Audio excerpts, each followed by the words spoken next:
5 seconds or less from now. Senna gets away. Good start by Prost. He's slotting up into second position as they go up to Saint-Devot. It looks to me as though everyone's got away. And up into second place has gone Gerhard Berger in the Ferrari. And there's one off as they go through. Nicola Larini goes through, and that's Alex Cathy in the Dallara who has gone off before he even got to the first corner. Now, one McLaren is making a break, and there it is, Senna. Yes, just what Senna wanted. He's got Berger helping him, inadvertently helping him. He's holding Prost up, and it's not going to be easy for Prost to find a way round. And the gap between Senna in the lead and Berger in the Ferrari in second place is now 9.4 seconds. Very soon, Ayrton Senna is going to be able to ease off, having built up a substantial cushion. Berger second, Prost third, Mansell is fourth, Alboreto is fifth, Nannini is sixth, Patrese is seventh, Warwick is eighth, Palmer is in ninth position, and Chiva is in 10th place. And while you watch, that's Gabriele Tarquini going out in the Coloni Ford. Senna leading then, and he's on lap 23. He's leading by nearly 25 seconds. Still the battle for second place between Berger in the Ferrari and Prost in the McLaren rages. Still Nigel Mansell, understandably, can do nothing about it in fourth position, the scrap in front of him, because he has a power disadvantage and he will be aiming to keep plugging. Now, Prost is attacking again as they come out of the new chicane, down to the Tabac. He's now almost close enough if he's where he is now when they come out of the Rascasse, which they are approaching, and René Arnoux is in the way, as usual.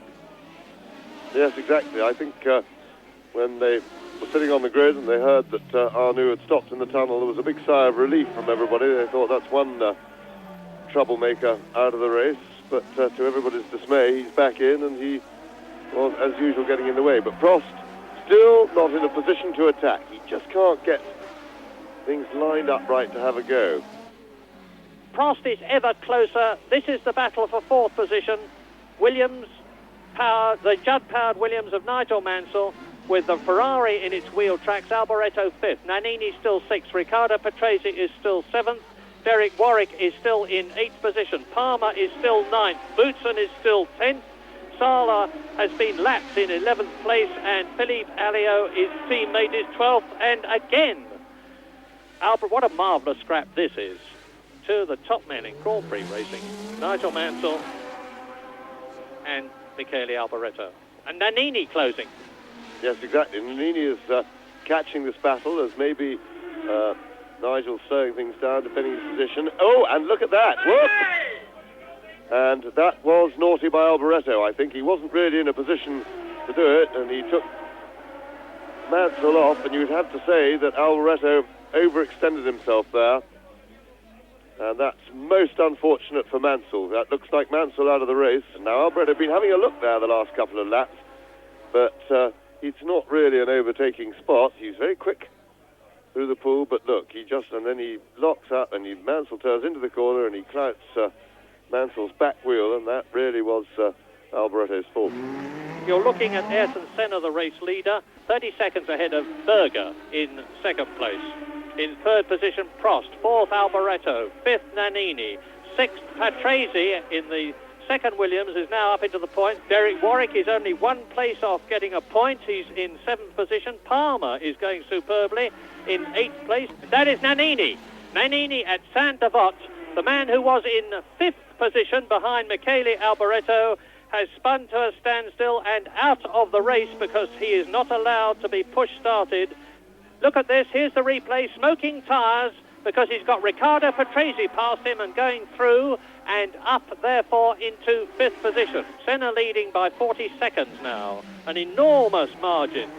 The start was always going to be the critical thing at Monaco because of this almost insurmountable overtaking problem, and it certainly killed any chance of us having a race between the two McLaren drivers. Still a long time to go. There's still time for any of the top six to strike some sort of a problem, and there is one. My goodness, back goes, that's Alio. Alio goes straight into the barrier, having hit the curb. Now, he's perfectly all right, no doubt about that, because the tyre wall will have absorbed the shock of the Lola. As Riccardo Patrese tries to take Alio, I would have said that Alio moved across much too soon. Absolutely, that was completely out of order. Alio just moved over on Patrese, and the only good result for Patrese was that Alio ended up taking himself off. Jonathan Palmer is in 6th place. Now, that's the good news as a result of that accident. Ayrton Senna continues to lead in the McLaren Honda, and there he is coming up to Derek Warwick, who is in 5th place. Derek Warwick has moved up a place. Derek Warwick is now 5th. Prost is taken, he's done it. Prost has taken Berger. Well, I saw it happen as they went past me there, and Berger, having been lulled into a false sense of security by Alain Prost, and look at the way Prost is already streaking away from Gerhard Berger, which just shows how much the Ferrari was holding up the flying McLaren of Alain Prost. Now Alain Prost will be straining every muscle to close the gap, chasing Ayrton Senna, his teammate, the leader. And Senna has responded, 26.9. So Senna is new fastest lap for Ayrton Senna, and that must be exactly what it's intended to be, which is very demoralising for Prost. And it's Senna leading very, very convincingly by 47 seconds. You're watching, by the way, Jonathan Palmer, who's driving one of the races of his life in the points, in 6th position in the 017 Tyrrell. And that is Senna! Sensation! On lap 67, Ayrton Senna goes out of the lead of the Monaco Grand Prix at the Portier. For the second time this year, Brazilian Ayrton Senna is out of a race. He failed in Brazil when he was excluded, having fought his way up to 2nd place. He won at Imola for the San Marino Grand Prix, and now he's lost a win here at Monaco. Well, I hope we get to see what happened. They should hopefully have an action replay, because I can't believe that Senna could have thrown this away. I suspect, my guess would be that something went wrong with the car. He wasn't under any pressure. And that is the new inherited leader, Alain Prost. Still, we would like to know what happened to Senna. Indeed we would. It was, I can only assume, some kind of an off by the fact that his front wing was totally missing. But what bitter gall for Ayrton Senna, who had driven a faultless race as far as we know. As James has said, we're suffering from the disadvantage of not being able to see what happened to the McLaren. But for whatever reason, Ayrton Senna, having led all the way from the green light to the conclusion of the 66th lap out of 78, is out of the Monaco Grand Prix. And the little Frenchman, Alain Prost, is on his way to his 30th victory.